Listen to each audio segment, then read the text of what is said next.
welcome. We're going to do a quick tech check while we talk, just to see if this is showing up and when it starts showing up. So it has not begun to show on mine, but welcome to this job search Q&A, the interview edition. This is Yauhan and I tackling all of your questions regards to interviews. In case you don't know who I am, and I'm still sort of waiting for it to show up. Oh, here I am. And here we both are on mine. How about on yours, Yauhan? Let me do a quick check on mine as well. Okay, because so here I am on mine.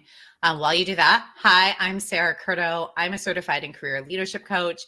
I help people who are unhappy in their careers, who are feeling bored and unchallenged, really find their dream jobs or get their next promotions. My goal is for people to work less, make more money, and finally feel fulfilled and happy doing work they love. I've been coaching for 6 years. Prior to that, I spent 15 years in talent acquisition, reviewing a lot of resumes and conducting over 10,000 interviews. So my interview knowledge is honed through many sweat hours. And then prior to that, I was in mental health counseling. And I love coaching because it kind of brings it all together. And here I am with Yauhan. What do you want to introduce yourself? Yeah, thank you, Sarah. Hard to follow that introduction, but my name is Yauhan. I am an organizational psychologist by profession, also a certified change management consultant.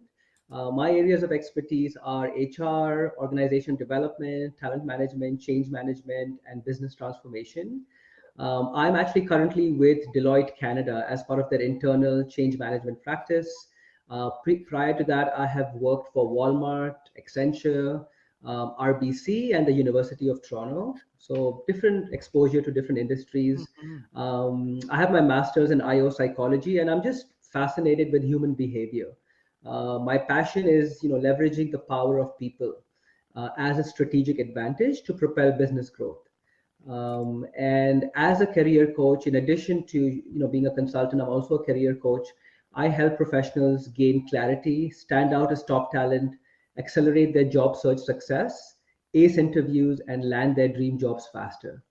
I've been doing career coaching for the past 3.5 years now. I have helped close to 300 professionals land amazing job in some of Canada's top companies, including Deloitte, Amazon, Ernst & Young, Loblaw, Marriott, PwC, RBC, Walmart, and many more. While I'm not working, I do a lot of volunteer work, especially supporting new immigrants settle into Canada and empowering a lot of women to fulfill their career dreams and ambitions. And I also enjoy goofing around with my two daughters who are 6 and 9, and their baby brother, my newborn son, who just turned 6 months today. Today, wow. Yes. He turned 6 months today. Yeah, time has flown by. Time has flown by. I can't get over that. Yeah. So Yauhan and I have known each other for, now I thought it was like a year, but it must be a year and a half, 2 years now. Yeah. And just to note, it is not showing on your LinkedIn. So it's not showing on my LinkedIn. No, Yeah. And we weren't sure if that would happen because of how the ability for us to be here together works. So you may want to do a post so that people know where to come.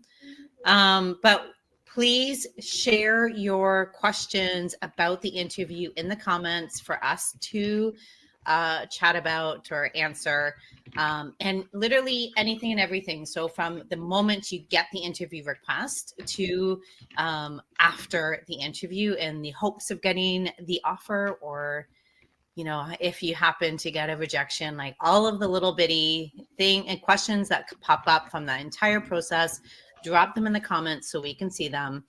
To start, we'll talk about some best practices. So some of the best practices for before, during, and after. So Yauhan, did you want to start with some of the best practices for before? Yeah, maybe Sarah, you start while I do this post, and then I can chime in. Yeah. Sounds good. So I think thanks, Mel. I think some of the best practices that you can use for before an interview is preparing for said interview. Uh, if I were to break it down to like a few key things, if you only had like 30 minutes because you got the request for the night before, you need to research yourself again. So reread the resume that you submitted and the cover letter, because if there's inconsistencies between what you say and what the resume says, it's a red flag. And we don't want any red flags. I want you to think about how you would answer your tell me about yourself, and then thinking about your biggest wins, the top 3 to 5 accomplishments you've had in your career, and what skills you have demonstrated in those accomplishments.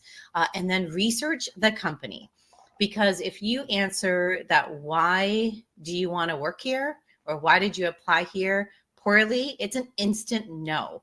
Like, let me tell you, like, it's almost impossible, very hard to come back from a poor answer on that one. So research the company to figure out why you do actually want to work there. And don't just drop stats or something like headlines that you maybe read. Give an actual reason why. So that's my key best practices for before. Did I miss anything? No, I think those were all excellent best practices. I would say, just to add on to that, for me, the most important step before any interview is mindset, right? So getting into the right mindset where you feel and you actually believe that you are the best candidate for this role. So think about this.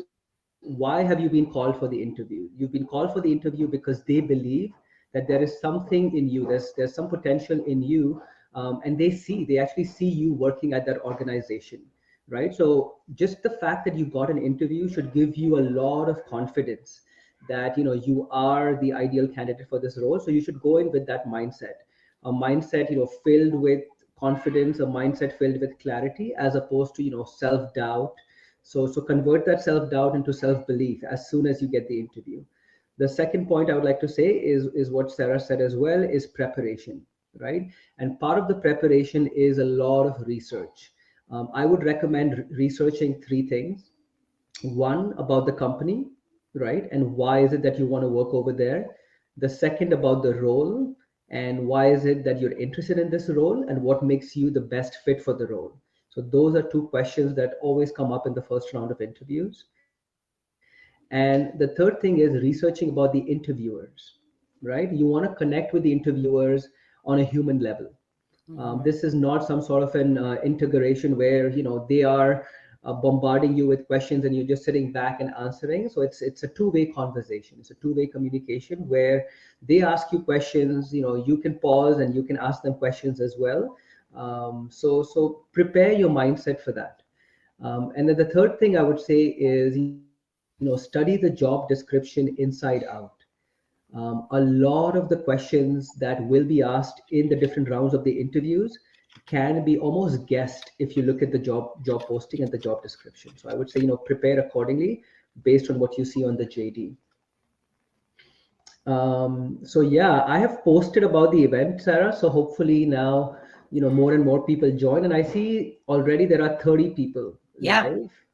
So which So is amazing. I let would, us know you're here by clicking the like button, telling us where you're watching from, and then yeah. answering your questions. We'd love to hear that. You And you just read my mind. I was just going to tell people, like, where are you tuning in from? yeah, Tell us what is your profession, right? And share your LinkedIn profile as well, so that way other people can connect with you. So I see Melvinder has joined. Thank you, Mel, for joining. I see my good friend Neha Sharma has joined as well. Thanks, Neha, for joining and sharing your LinkedIn.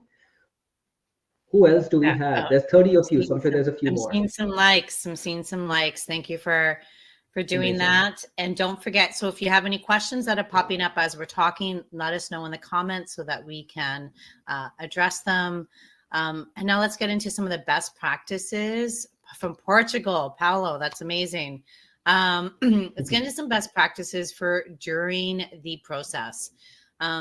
So on that mindset note, for me, one of the key things when we're thinking about going into a series of interviews, because prepare yourself. You will be going through a series. The numbers are all over the place, but anywhere from 3 to 6 interviews or steps. And like there could be tests or assessments as part of that. But too many times we go into the interview feeling like we need them to see that we can do the job. Like we need to convince them that we can do the job. And I would like just a tiny little shift where you're going in, showing them that you can do the job, that you want the job. Because when you come from that perspective, it is so much more confident and comfortable, and you get a little bit out of your head and into the moment. And that is something I really want you to focus on during the whole interview process, is stop trying to come up with the perfect answer, because you're not going to be able to come up with the perfect answer. Like there's no such thing.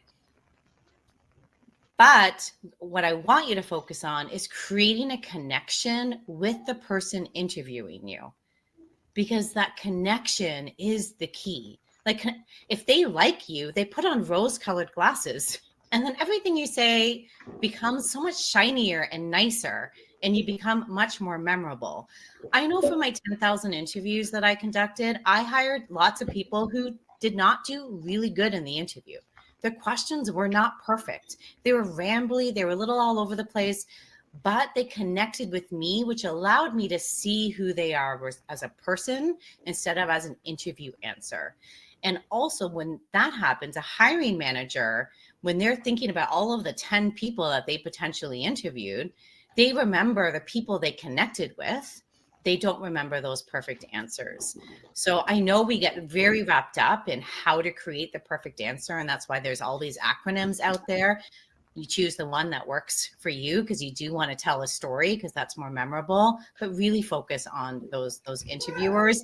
And like, honestly, this is like a 5-hour training. So I'm going to out and I'm going to pass it on to you, because there's too many details about the drawing. Yeah, so before I get to sharing some of my insights over here, I want to say hello to a few people who have joined. So Paolo, thank you so much for joining from Portugal. It's one of the countries on my bucket list. So I'm going to connect with you for sure after this. Mel from Scarborough, thanks Mel again for joining. We have Mayoko from Brampton. You attended one of my recent sessions, Mayoko, so the name is very, very familiar. Simone, thank you so much for joining. Aurelia, thank you for joining. We've got a LinkedIn user. I'm not sure So, yeah, I don't know who that is. Yeah. who that is. Yeah, Disha, thanks for joining. Disha actually has a question. So Okay. Disha, we will get to your questions. I'll just share a few tips and then we'll get to your Mm-hmm. question right after. Carolyn, thanks so much for joining, Carolyn. David, oh, David is a really, really dear friend of mine. And as he Amazing. says, we've done a few collaborations with students. David, so thank you so much. I appreciate your time. Vanilla, thank you so much, Vanilla, for joining from GTA. All right, perfect. So just to add to what Sarah said, so once you get into the interview, your resume is garbage after that. So no one really cares about, the format or the content of your resume. Okay, so keep that in mind. What they care about is about the words that come out of your mouth, Mm-hmm. right? So no longer are they judging you now by a piece of paper that you wrote, which is, your resume. They're judging you for the articulation of your thoughts, right? And whether those thoughts make sense for them. So the interview is not about what you say, the interview is about what you show, and the interview is about what they want to hear, right? So it's not so much about you, but it's about them, their challenges, their problems, and if you are the best suited candidate for that, right? Mm-hmm. At this point, they know you can do the job, right? Because they have, screened you through your resume. So they know it's not that whether or not you're qualified for the job, it's whether or not you are the best candidate for it. And typically it starts with first impressions. So I would say, the first thing I would do and I would focus on is creating that really strong first impression. So let's say you get into an interview and they say, Sarah, how are you doing today? Most people will say, I'm doing well. How about yourself? Right? That's the typical response. I want you to be memorable amongst, the 10 the 5 or 10 other people they're interviewing. How do you become memorable? You start by saying something that's different, that will make people remember you. So you can say, I woke up early this morning, like how I always do. I finished my meditation. I went for a quick jog around the block, had a protein smoothie, and here I am excited to talk to you, right? Or whatever your morning routine is, right? Say something that they can remember on a personal level, and that again will help you form that connection. Whether they do meditation, whether they go for a jog around the block, whether they drop their kids, whether they are into, having protein shakes in the morning, whatever that is, you'll find some point of connection over there. This, Just to, yeah. just to, you can also say, if you're really nervous, you can also say, I'm really nervous because I really want this job, or I haven't interviewed in a few years. Like, that is also another way to be memorable, and also excuses rambling and nervous behavior. This coming from someone who was very nervous interviewing. That's another way to stand out, is to be vulnerable and honest if you are a nervous type of person. That's right. Yeah, no, that's a great point, because at the end of the day, interviewing is a skill. Nobody is born naturally to be a good interviewer, irrespective of how strong of a command you have over the English language or how strong your communication skills are. Right? We all have to prepare and practice, and which is my second point. Right? You never want to go into an interview where you're not prepared, where you're not, haven't done your practice, because it's a skill. So any skill requires time to get good at that skill. So definitely do your preparation and practice. I would say, prepare for, in the first round especially, prepare for them to share something about the role and the company. Okay, so most first round screening rounds begin by them telling you something about the role and telling you something about the company. And this is the perfect opportunity for you to take down notes, right?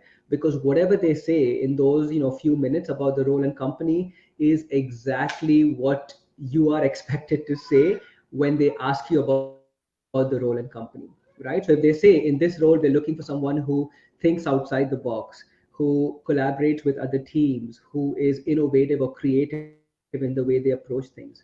When they ask you, why are you the best fit for this role, or what are your strengths, those are the things they're expecting to hear. Mm-hmm. Okay, when they tell you about the company, that our company is, we hate working in silos, we are like a family, we collaborate, we also do a lot of work in the community by giving back. Guess what? You want to replicate that in your answer. So I always say the first interview round, it's more about you listening, really grasping what they're saying, taking down notes. And you can absolutely tell them that, as you speak, don't mind, I'll be looking down because I'm taking down some notes, Mm-hmm. right?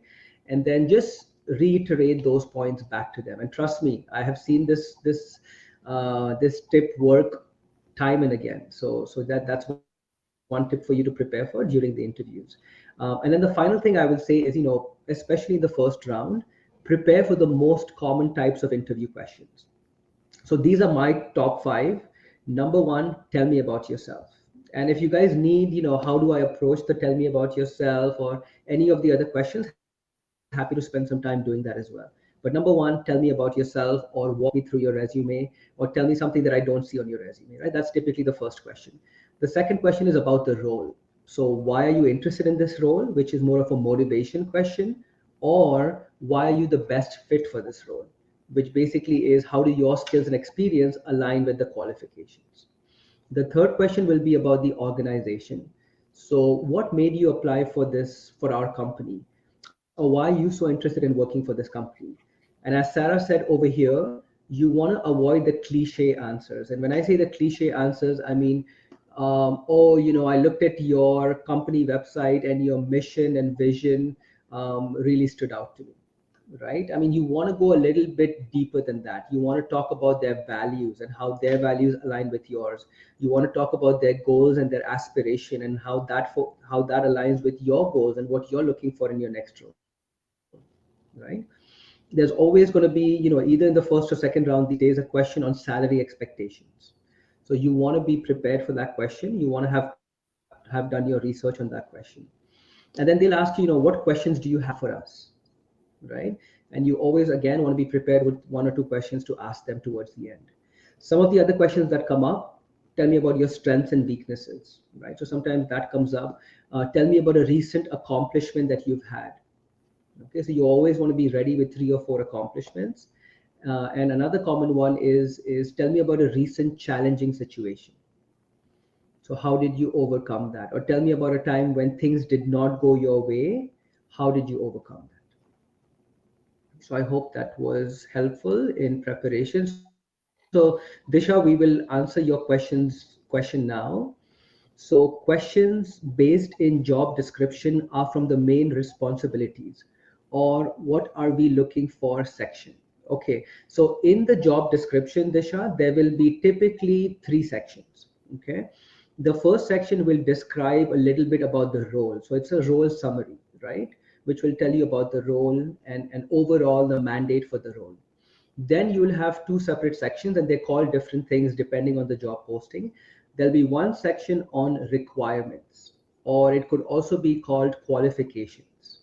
Okay, and this typically gets into your education requirements, any certification requirements, and typically soft skills.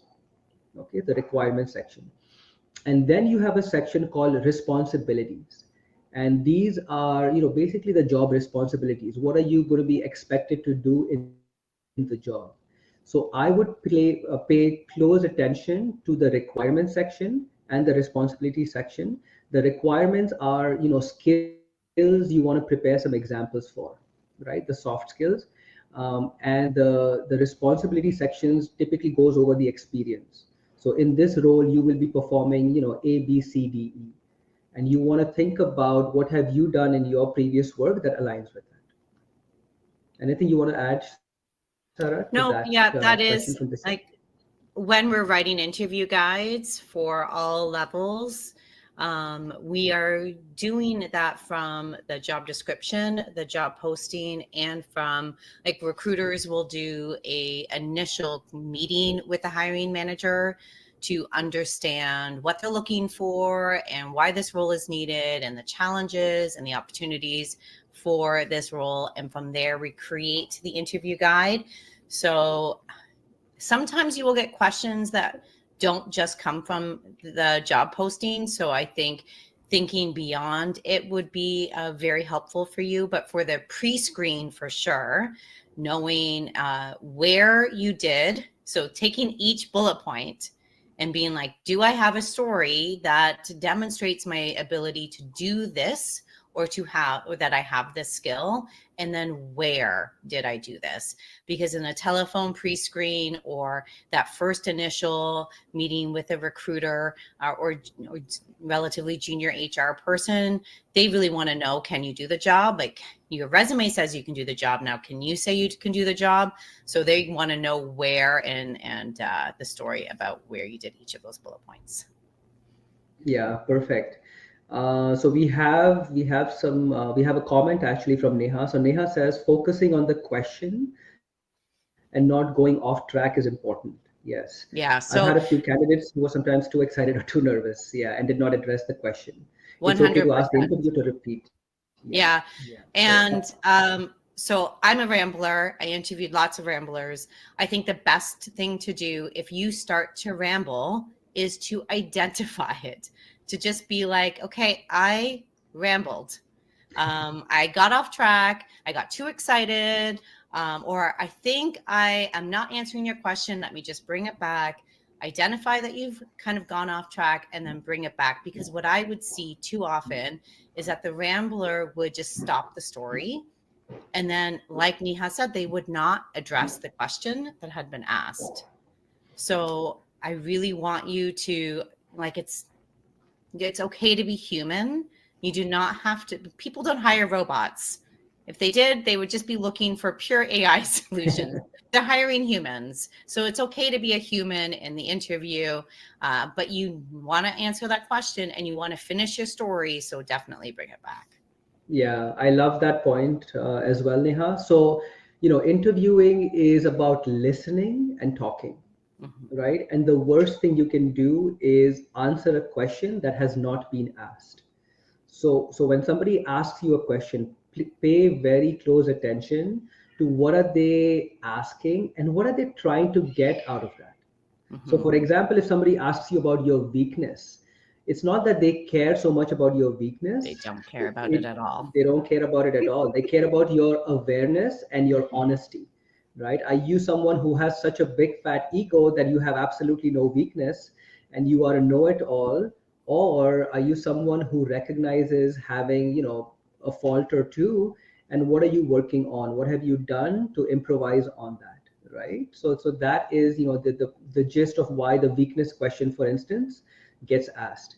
I would say, best practice is if you're speaking for more than 2.5, 3 minutes, that's a lot of time of speaking. So, when you begin your question, just do a quick glance. If you have, a clock handy or your computer clock, if you're doing a virtual interview, have a quick glance at when you've started your response. Give it about 2 to 3 minutes. Once that time has passed by, it's time to wrap up your answer. You don't want to be Hmm. rambling on beyond 3 minutes. And make sure you answer the question and the hidden question behind the question. If you can figure that out, would be amazing to answer that as well. Yeah. And so Liliana, that's sort of kind of her question builds on this. How do you recommend answering a question you don't know the answer to? So first, there are a few things you can do. You can ask them to ask the question in a different way to Mhm. re-clarify it. Number one, that gives you time to keep thinking about it. But also maybe them asking it in a different way kind of triggers something. But that's how you would do it for behavioral based. And then even still, you could then ask them to ask it at the end. Can we come back to this question? I'm having trouble thinking about a specific example. And that's happened. And I've hired people that that's happened to. So like, don't stress too much. Don't ruin the rest of your interview because you've had to do that. But then there's the technical question. If you don't know the answer to a technical, and by technical, I see, Liliana, you are a human resources professional. So it could be a technical HR knowledge question or a payroll question. And if you don't know the answer to that, my favorite trick is I don't have experience with that, but there was this time when I was paid to learn something new. So if it's a new technology that they implemented, or a new employee policy that was implemented, or you had to create a new program, so technical, a new program, what this does is it shows them that you can learn new things. So if that technical knowledge isn't a requirement, like it's like hard and fast, if if it's hard and fast, then you might not get hired. But if it's not hard and fast, and a lot are not hard and fast, all they need to see is that you can learn something quickly. You can become an expert, and you're worth paying to do it because you've been paid to learn before. But Johan, what would you say? How would you address that? Yeah, and Liliana, I think, followed up by saying Mm-hmm. technical. Okay, so it's not so much about the soft skills you're asking about the hard skills. So here's my thing, and I echo what Sarah said. So, for example, you're an HR professional, right? And they ask you, Liliana, tell me about your experience using the Taleo ATS or the Taleo HRIS software. Let's say you have never used Taleo, but I'm sure you must have heard about Taleo. It's Mm-hmm. probably one of the bigger ones out there, right? Maybe you've used Bamboo HR, or maybe you've used Workday or Success Factors, right? So here's how I would address it. I would say, that I don't have direct experience working with Taleo, because in my previous organizations, they actually did not have Taleo as the HRIS system, but I am very familiar with Workday. And as you know, Workday and Taleo are, big competitors, and there's a lot of features, functionality, and the fundamentals that remain the same between the two softwares. The other thing I would say is, in preparation for this interview, and in preparation to secure this position, I know that Taleo is a requirement. So I've actually started upgrading myself. I've actually started taking some LinkedIn learning, watching some YouTube video, doing some e-learning courses on Taleo. So that way, when I begin the job, the ramp up time isn't as much, right? And you can say, now that I'm doing that, I've had some working knowledge. And you can end off the answer by saying, I've been in many situations before where I did not have direct experience with the software, but because I'm a fast learner, I was able to quickly learn it on the job in a very fast time fashion and able to deliver. And I'm very confident I can do the same with this as well. Does So that help, Liliana? Let us yeah, know. And yeah. does Because anyone if you, else? yeah, because I was just going to say, if you say that, oh, I don't know the software, I haven't used the Mhm. software, that essentially could be a deal breaker, right? And you don't want to end off the interview just because you're not proficient with the software. So always tell them that, I have had exposure to this software, I'm learning this software, or I have working knowledge with this software. So those are some of the things you can use in the interview, as opposed to saying, no, sorry, I don't know this. Good. I'm glad that helped, Liliana. Okay, perfect. Well, let us know any more questions. Johan, what would you say some best practices are for after the interview? Yeah, so just two best practices with regards to after the interview. So after the interview, you definitely want to follow up. So actually, just before the interview is done, you want to ask them. So what are the next steps in the process, right? And or you can ask them, when can I expect to hear back from you, and what are the next steps with regards to that, right? You always within 24 hours, you want to send them a thank you note. And this is not a thank you note that is a template version of something you find on Google.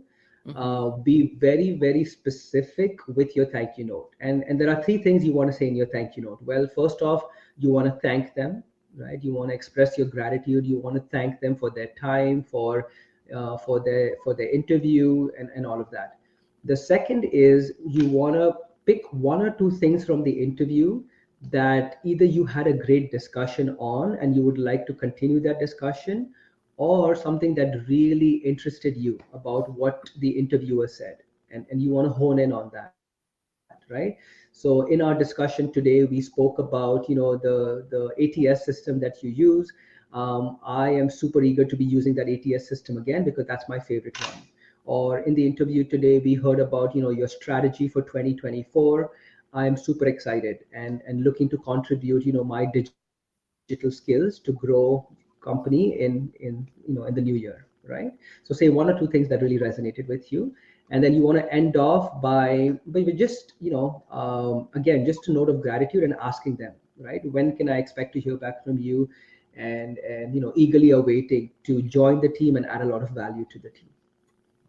The other thing I would say, in addition to sending a thank you note, is following up, right? Recruiters, hiring manager get a lot of messages, right? So if you don't hear back within, I would say, 5 business days of you sending the thank you note, send them a follow up. Say, just checking in to see, if you have an update for me on my candidacy. I'm still very interested, and eagerly awaiting to be a part of your organization. So those would be kind of like my two best practices. Yeah, and I think from that after that check, like that check-in after the 5 business days, I would potentially wait 2 more weeks and then maybe send one last one. Yeah. I like I know sometimes we leave and we feel like that this is the job. It went so good. And you're just like waiting on pins and needles. And you want to become like a stage 5 clinger. Like you just want to like climb into their office and live there until you get the offer because you're like sure it's going to happen. I like to think about it like a bag of popcorn that we put in the microwave. You wanting to email or follow up through phone constantly, it's like you opening the door constantly and then popcorn never pops. Where like sometimes you just need to let the magic happen and keep the door closed and let that popcorn pop, because that's what they are doing. Like they are having the conversations, they are continuing with interviews. You constantly like poking your head in starts to get annoying, as someone who has been annoyed. So, and the last thing you want is the recruiter or the hiring manager. The hiring manager is going to say is the yes person. The recruiter is your advocate. You don't want to annoy them because maybe they'll still hire you, but they definitely will lowball offer you then. And we don't want a lowball offer. So Mahinder wants Yeah. to know, you're welcome, thank you. What all information should one cover in Kickstarter questions like tell me about yourself? Um, so I think of the tell me about yourself like an extended elevator pitch. And for me, there's 4 questions you want to answer. It's like who you are, what do you do, what do you want to do, and then kind of like what makes you different. So the who you are is like that I am statement. If this is who I am as a professional, the what you do is your relevant history. So back in the day, so I've been in this industry now for 20 years, and we first started to teach people to do this sort of tell me about yourself, where you started at your education and you worked your way forward. And you don't do that anymore. Like your people's eyes glazed over. It's like the absolute worst. Instead, it is like what you have done in your career that is relevant to this job that you want, tying it into what you want to do with this company, because that gets you bonus points if you answer that question, why do I want to work here and why I'm the best candidate for you, without them even asking. It's like bonus. And then that differentiating factor of your reputation, or maybe it's a hobby that's very interesting. Like if you've ever climbed Everest, you better tell somebody about that, like in an interview. Or like I'm writing a novel. If I was interviewing, I would definitely be saying, I'm writing a romance novel, because it's super memorable and different. So definitely throw that in. But that's my quick way to answer that. What about yours, Yauhan? Yeah, mine is very similar to yours, Sarah. So I take a three-step approach to answering this question. Step number one is telling them about your current situation, right? And there are two things you want to cover over here. The I am statement. So I am who you are as a professional, how many years of experience you have, and hopefully the years of experience mirrors what they have in the job posting as well. So I'm an HR professional with 5+ years of experience. If you're applying for, let's say, a HR coordinator, consultant type of a role, right? Because that's what that typically requires. And then the second statement in the current bucket is what is your areas of expertise that is relevant to the role. So, for example, if you're applying for a recruiter role, you don't want to talk about performance management, compensation benefits. You want to talk about recruitment specific competencies, right? So, end-to-end recruitment, which involves sourcing, identifying candidates, interviewing, conducting background checks, orientation sessions, right? That's relevant. So, you speak to those kind of competencies. Then you get into the past. And again, the past is not your entire resume. The past is picking out 1 to 3 accomplishments from your most recent roles that are relevant to this role. So you can say that, in my current role as an HR admin, I have done XYZ, and this is the result that I achieved by doing that. And it shows to them that how is this now relevant to the HR coordinator or the HR advisor role.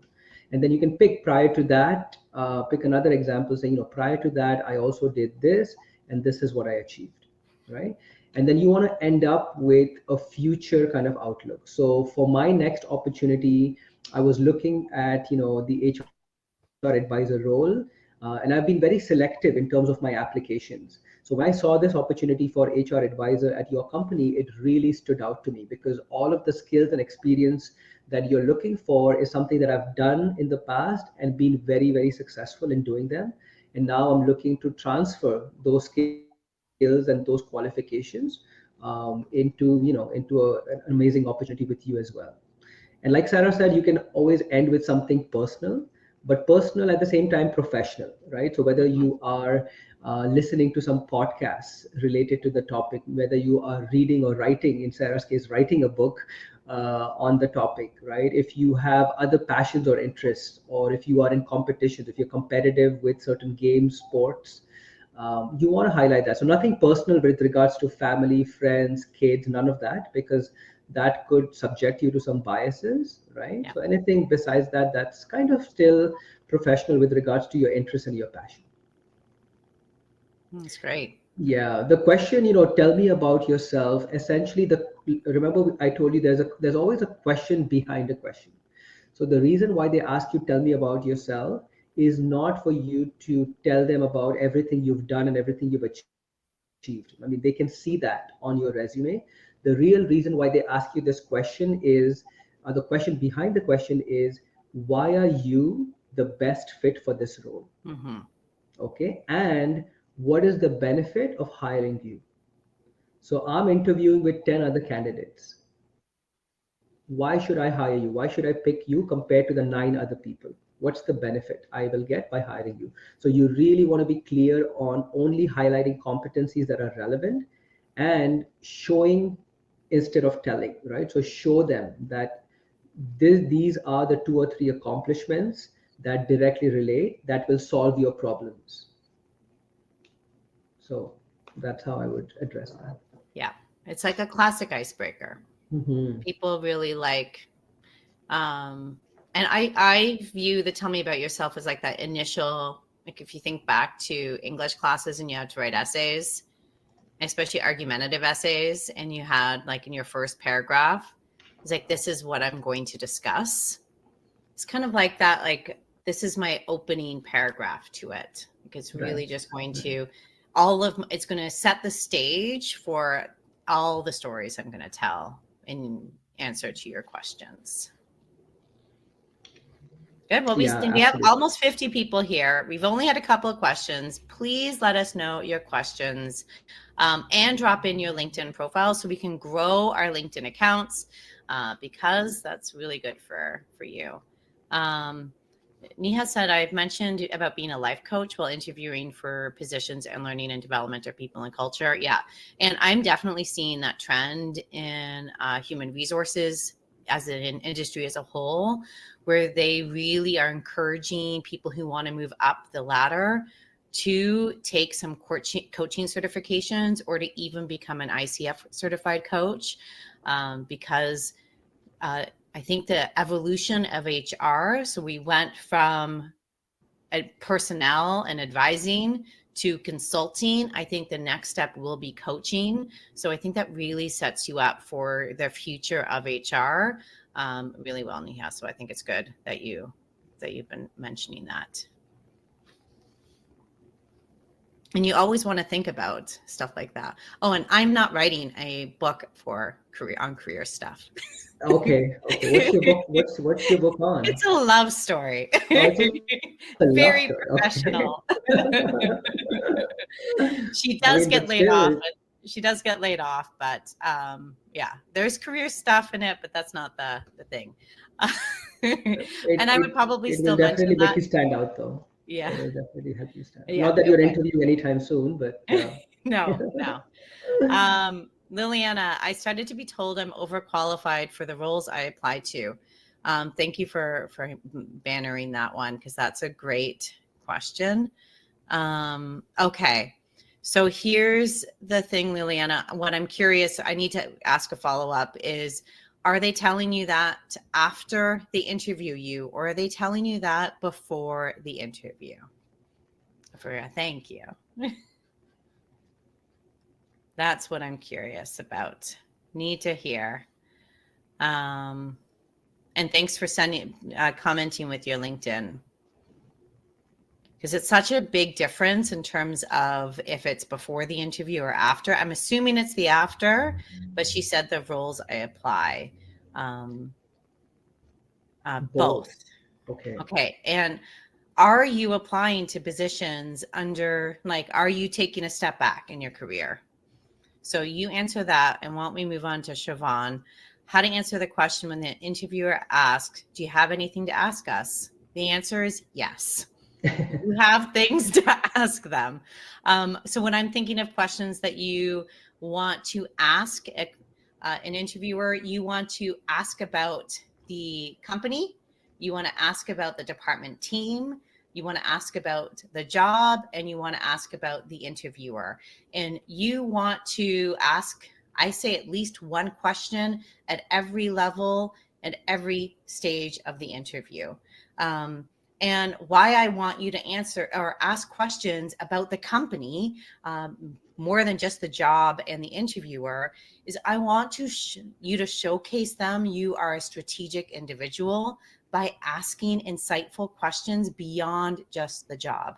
So I can't count on my hands the number of times a hiring manager walked out after someone didn't do very good on the interview, but they asked incredible questions that the hiring manager was so excited about hiring them because they knew that this person was going to do amazing because they were able to ask insightful questions that went beyond just the job, and it made the interviewer think. Plus, this allows you to gather lots of information that you can use in your further interviews and also for negotiating the best offer. What do you think, Yauhan? Love that. Absolutely. So yes, like Sarah said, just to reiterate what she said, four buckets of the types of questions you can ask. One about the organization, right? Or about the specific team. The second about the role. The third about the interviewer themselves, and then the fourth about anything that hasn't been answered or next steps. I typically like to at least ask one or two questions about the role, either something that has not been clarified for you during the interview, or something that you're just curious about learning. My personal favorite question to ask, and this is doesn't matter what interview, what role, the one that I love to ask is, what does success in this role look like, short term and long term? Right? So short term, in the first 60, 90 days, what does success look like in this role? And long term, so let's say in the first year and beyond the first year, what does success look like? And a follow up to that, right? How would you measure success? Do you have certain metrics or KPIs in place that would tell me that I've been successful in this role? Right? So you're almost putting yourself in the role, and that's the visual you're creating for the interviewer, that he is so invested in this role that he's put himself in this role, and he's thinking about how he's going to achieve success in the first 60, 90 days and beyond that. So that's one example of a question you can ask about the role. A question with regards to the interviewer, you can ask them, what is your favorite part about working over here? I noticed you've been working over here for 5 years. What do you really enjoy about working over here? Or if the person has joined recently, you can say, what are some of the lessons learned you've had in the first 6 months of you joining this organization, right? So everybody has certain things that they like and certain lessons they've learned. So you can ask a probe a little bit more about that. Uh, One more, I'll give you one more question. So this is with regards to the team, right? So you can ask them, what are some of the team's biggest challenges, right? What are some of the team's biggest challenges, and how do you see me fitting in to solve those challenges? So this again, especially if you ask this in the earlier rounds of the interview, will give you some amazing insights into what is the team tackling, and then in your follow-up rounds, right, you can always address those specific challenges and how you've done those in the past. So again, sometimes you want to ask questions to get information for your following rounds as well. So this is a good question for that. That was And great. like I'm I glad said, you. always ask about next steps. Yeah. Yeah. Enter into that stage curious. Like Yeah. be like literally just be curious and ask questions. I remember how so many of the interviews that I was being interviewed for, sometimes me asking questions was longer than the interview itself. But like I was a recruiter, I had to be good at asking questions. So it's a good thing to be asking a ton of questions. You may not always want to do that, but Avita, this should be available for playback.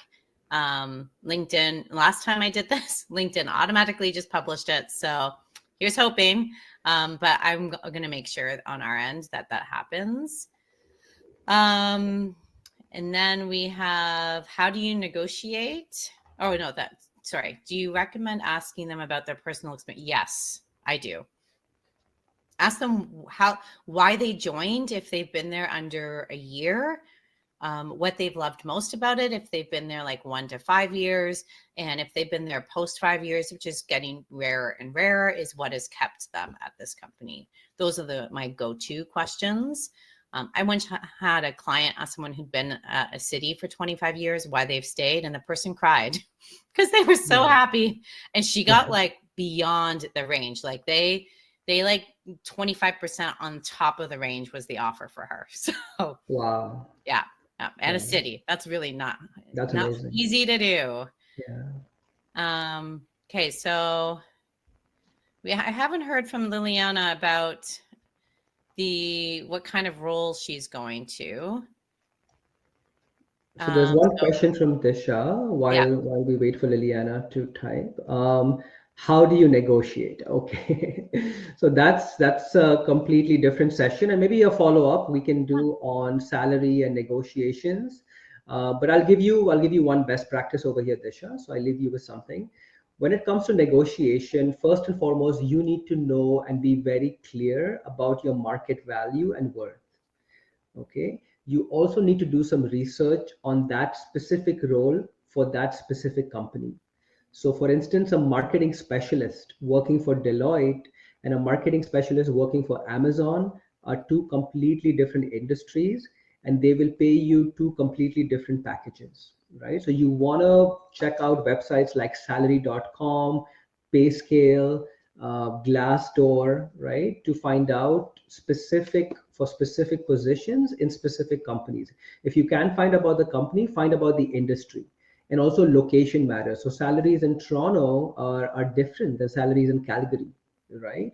And that's different from Vancouver, right? So you want to also take location into factor. How do you negotiate? Well, my recommendation is always, if you can, try to get the budget or the range from them first. So if they ask you, what are your salary expectations, you always want to ask the question back by saying that, since this is the first round of the interview, or since we are in the early stages of the interview, my goal right now is to really understand the role in depth and see how I fit in.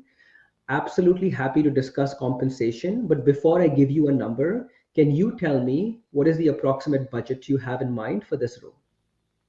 Okay. yeah. And pay And transparency is like coming, like it is celebrate coming. that. Yes. So that's Yeah. gonna take that. But one thing I am gonna say, and I agree, this is too big of a question for this, is they start thinking about your salary when they look at your resume. So your resume is when salary discussion in their heads start. And you definitely should discuss salary during the interview, but you do not negotiate during the interview. That's not the time and place. Only once we know an offer is coming or the offer has come do we begin. So, Yeah, that's a okay. good point. The negotiation happens, Disha, after you have a written offer, not even a verbal offer. So ask them to send you a written offer. They typically will give you a couple of days to decide. So this is when you go back and you come up with a number that you're going to be happy with. So after the Mhm. written offer. So Liliana did respond now, director, and now is the market has less positions at this level, which is normal during this sort of economic downturn. So going for consultant and manager.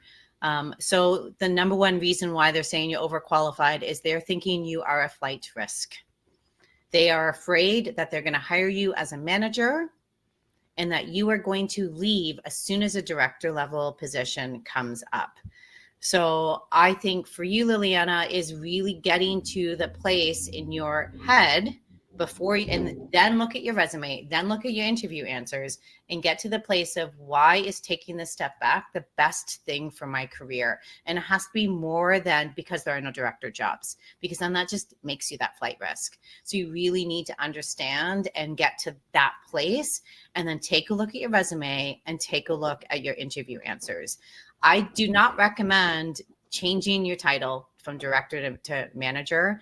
I know you will hear that messaging out there, and I hesitate with that ever always, because as a recruiter you always find out, it comes out at some point and then it's even worse. Like, I'm way less likely to hire you because then you were hiding it, and you were hiding it because you're trying to trick me. It's like, this is the recruiter's brain. We're highly suspicious. Like, you're in HR, you kind of understand. And then you don't get the offer. So, and you kind of maybe even burn a bridge. So I think that is how you kind of start to tackle that overqualification, and then we can get into the specific strategies and tactics for you as an individual from there. What do you think, Yauhan? Yeah, no, perfect. Follow-up question to that, Sarah. So let's say, and I'm guessing over here, if she's at the director level, she has about 15 years, right? 15 years, 20 years of experience. Now, if she's going for a consultant manager role, I mean, ideally you want to go for a director role, but I understand the market right now is extremely competitive. But that being said, you still want to aim for director level because that's where your expertise is. Now, if you go for a consultant manager, Sarah, would it make sense for Liliana then to remove some of the years of experience that she has? So let's say she's got 15 to 20, and the manager role she is going after requires 5 to 10, right? So there is about Yeah. 5 to 10 years of extra experience showing on her resume that may disqualify or result in her being overqualified. Do you recommend still keeping that or removing that? So another thing I was going to say, sometimes it also means that we don't think we can afford you. So that's the other thing that they're saying when you're overqualified. So here is the thing about recruiters is a good recruiter is trained to not believe a single thing you tell us.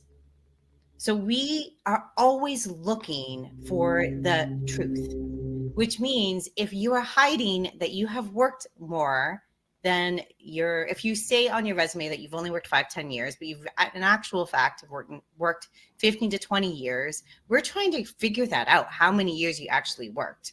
And so it does you a disservice to try and hide that. Now, can you minimize its importance on your resume? For sure. Can you list those roles and take out the dates and years? 100%. There are ways that we can not hide it, but not showcase it either. And I think consultant is probably the best. And director level, Liliana, I was just saying this in my YouTube this week and on a reel I was creating this morning, that is the most competitive of all of the leadership positions. Because we have managers who want to be directors, we have directors who want to stay directors, and we have VPs who didn't like the VP lifestyle because it's highly political, who want to take that step back to that director level role. So it is the most competitive. So your strategy, if you want to stay a director, if you can't come up for a good reason why you want to take a step back, has to be different than it is for any other position. And I got very soapboxy there. Like if you can't tell, the tone of my voice completely changed. But I like as a recruiter, hearing all of the messaging of trying to downplay your experience, I don't like that messaging. I don't think that serves anyone. And I want someone to hire you who loves the fact that you have this extra level of experience. It means that you get to approach projects and problems and challenges that they have with a completely different set of eyes that's maybe even more strategic in nature and more visible in nature. And so I want that kind of employer hiring you. But okay, stepping off the soapbox. Yeah, no, I agree as well. I think, anytime you try to conceal or hide, it inevitably will come out, right? They'll ask you, how did you get to the director level, but I don't see any transitions, right? And then you have to do that explanation during an interview, which always is not the best time to be explaining those kind of things. The only other thing I would Yeah. say, Liliana, is in these situations where the director role obviously very competitive, the market is not right now in the job seekers' favor. I would say networking and having more conversations as opposed to applications is where you want to focus and spend your time on, right? This is where you can explain to people that I am okay taking a step down. I am really interested in this role. I see myself working with you for a few years, not for 6 months or a year. I see myself having a long-term fulfilling career at your organization. Those kind of conversations will really help you get your foot in the door with at least your first interview. Good. So I hope All that right. answers your questions. So Aurelia has questions about the weakness Hmm. question. I love the weakness question. It was my favorite to ask. I did hate the boring perfectionist, hard worker. I'm not very good at presentations, so I went to Toastmaster questions. I I actually love it when someone is vulnerable. And the reason why is because I noticed a change in myself. I noticed a change in hiring managers when someone gave an actual weakness. So my weakness was empathy. And when I use this in the mental health space and I use this in recruiting, and I always got great reasons and great feedback on my weakness. And I think it's because of how I answered it. I identified the weakness. My weakness is empathy. And then I gave the pain of the weakness. So in mental health, it meant very difficult for boundaries. In recruitment, it was I wore my heart on my sleeve and I wanted to hire someone who's really bad at interviews because I knew no one else would hire them. So not the best strategic choice. I talked about realizing that, like how I came to realize. And then I talked about the checks and balances that I put in place to make sure that I was not making those overly empathetic decisions. So to me, that's how you answer a weakness question is you identify the real weakness, and it's something that's always a weakness. You talk about the pain of that weakness, how it got in the way. You talked about how you realized it got in the way, and then what you do to keep that weakness in check. So that's the way that I love to hear that answered, and how I loved it to answer it. So yeah, that's how I would recommend. What about you, Johan? What's your different take? No different take. Actually, we have the exact same. And my weakness also is high EQ or high empathy, or just being overly compassionate sometimes, which has gotten in my way on many, many times Mm-hmm. with many people and many projects. So I'm just very transparent about that, that I'm a very empathetic person. Just overly kind sometimes. And I have to realize that sometimes I cross boundaries doing that, and it gets in the way of, projects then getting a bit of, sidetracked, and people coming to me and asking me for all kinds of things because I'm always giving, giving, giving. So over the years, I have identified that as a weakness, and I've learned to set those boundaries. I've learned to not be overly kind with people, but at the same time, not be unkind as well. And I give examples of one or two things I've done to overcome that. So I hope that helps. All right, what else do we have? I think we have a couple more questions coming in. Yeah, Um, we're at the hour. So if you're leaving, thank you very much for staying and asking your questions. I have a few more minutes, so we can definitely tackle more. So let's see. yeah, yeah. Let's answer a few more questions before we wrap up. Um, so there's one from Fariha. I also often ask, what activities do you like to do for team building? Yeah, I think that's As a great suggestion. Yeah, good one, Fariha. And same with Avita was asking about this one. Yeah, I think it depends on, you have to read the room. Yeah. Yeah. And same with Arfa said the same. Ask how I did at the end of the interview. I have asked and I have been asked. And it really works if you're really connecting and the chemistry is strong. But Mhm. it is like a bomb going off in the room. It's like you just set off a grenade if the interview's been going horribly. So you really need to read the room. Yes, absolutely. Okay. Would a good question to ask would be, if I were currently sitting in my 1 year review, what would I have done in Hmm. this year to say I excelled in my role? Yeah, I like Absolutely. that. Yeah. Absolutely. So yeah, so after you hire me, looking back 1 year, what would you say I've done in terms of performance to say I've excelled in the role? Yeah. Amazing question. Thanks, Maria, for sharing. Okay. And Avita did ask this, like, how do you handle answering a question that you weren't Hmm. expecting? We did answer that earlier on, so I'm hoping that this, um, you're able to go back and watch. But it was essentially like a pivoting in to showcase what you do have knowledge about or how you can learn about the knowledge. Um, and or you can ask them to ask the question at the end if you just needed more time to prepare an answer. And if you really mess up an answer during an interview, you can save it in the thank you email. So you can say, you asked me this question and I don't think I answered it right, well enough. So here, having thought about it, here's what my answer would be. If they ask you a technical question that you couldn't think of an answer, you can do some research and being like, I immediately went home and looked up how to do it, and this is how you would do it. So. Absolutely. Yeah. All right. You're most welcome, Disha. You're most welcome, Urja, as well. Thank you for joining.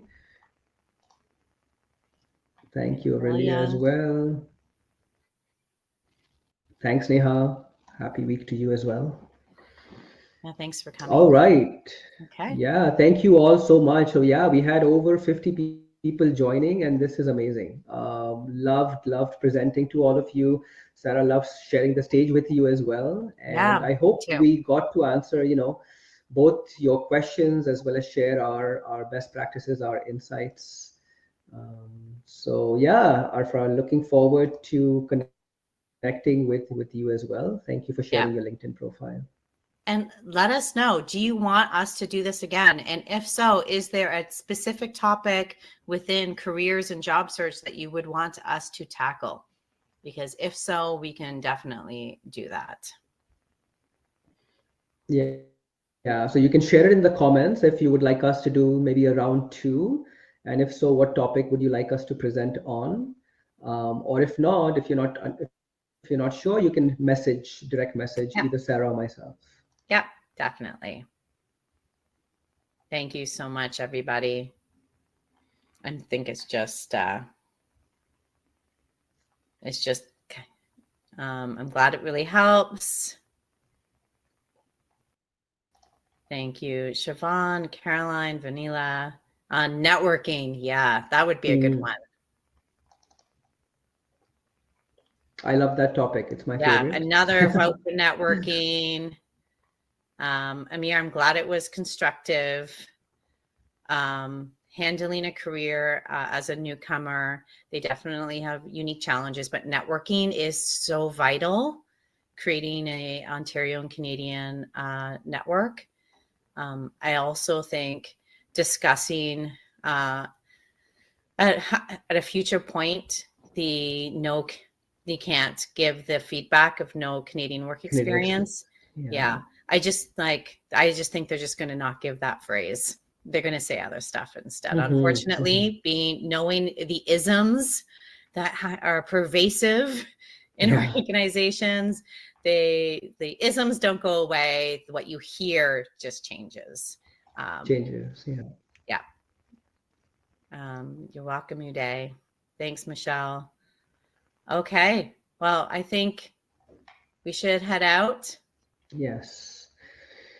Yeah, thank you everyone so much again. Thank you for those who stayed beyond, the time as well. Really, really appreciate all of you. And we will come back. We will come back with, definitely a second, maybe even a third session. Yeah. Sounds like networking is what people really want to learn more about. So happy to do a session on networking pertaining to jobs and careers and, networking best practices on LinkedIn as well, if that's of interest. And of course, if you think of other topics, please let us know and we will do more LinkedIn lives for you. Yeah, I just thought of our third topic, negotiation. We already told Disha. Mm, Yeah. yes, yes, But yes. So that we'll do needs one on another one. salaries. So, Yeah. yeah, yeah. Awesome. Okay. Well, thank you Thank so you. much, everybody. Have a great day. Thanks, everyone. Great Take week. care. Have a good week ahead. Bye bye.